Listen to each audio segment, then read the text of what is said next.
సంక్రాంతి సందడిలో Pawan entry confirm అన్నారు. మహేష్ ఎలాగో ప్రభాస్ కి పొంగల్ కి పోటీ ఇవ్వబోతున్నాడు. ఆల్రెడీ సీన్ లో రామ్ చరణ్ ఉండే ఛాన్స్ ఉందన్నారు. అలా అంతా కట్టుకొడుకుని సంక్రాంతి మీదే దాడి చేస్తున్నారు. మరి దసరా పరిస్థితి ఏంటి? ఈ పండక్కి బడా హీరోల దరువు ఉండదా లేదా సీన్ లోకి ఇంకెవరైనా వస్తున్నారా? సంక్రాంతికి పెద్ద హీరోల దరువు అనుకునే లోపు దసరా కూడా సీన్ లోకి వచ్చింది. సంక్రాంతికి ప్రభాస్, ఆదిపురుష్ మూవీకి పోటీగా పవన్, మహేష్ మూవీస్ రాబోతున్నాయి. అలాంటి టైంలో దసరాకి కాస్త ముందొచ్చే సలార్కి సీనియర్లు పోటీ ఇచ్చేలా ఉన్నారు. అనిల్ రావిపూడి మేకింగ్ లో బాలయ్య చేస్తున్న మూవీ దసరా స్పెషల్ గా రానుంది. ఇక ఆగస్టు 11న అనుకున్న చిరు భోలాశంకర్ దసరాకు వాయిదా పడే అవకాశాలున్నాయంటున్నారు.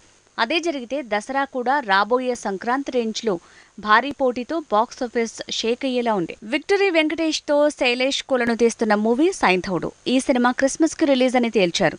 కానీ అప్పుడు పవన్ సినిమా ఓజీ రంగంలోకి దిగే ఛాన్స్ ఉండటంతో సైంధవుడిని దసరాకు ప్రీపోన్ చేయాలనుకుంటున్నారట. ఇక బోయపాటి సీను మేకింగ్ లో రామ్ చేస్తున్న సినిమా కూడా దసరాకే వచ్చే అవకాశాలున్నాయి.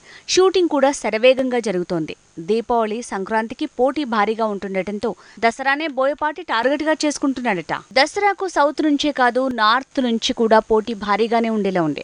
జూన్ 2న విడుదల అనుకున్న షారూఖ్ మూవీ జవాన్ ని అక్టోబర్ కి వాయిదా వేస్తోంది ఫిల్మ్ టీం.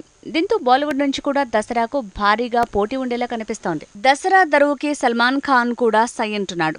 తన టైగర్ సీక్వెల్ దసరాకి వచ్చే అవకాశాలున్నాయట.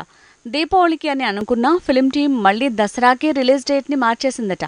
దీంతో ఖాన్ల మధ్య పోటీ తప్పేలా లేదు. కోలీవుడ్ విషయానికి వస్తే దళపతి విజయ్ కూడా దసరానే టార్గెట్ గా చేసుకున్నాడు.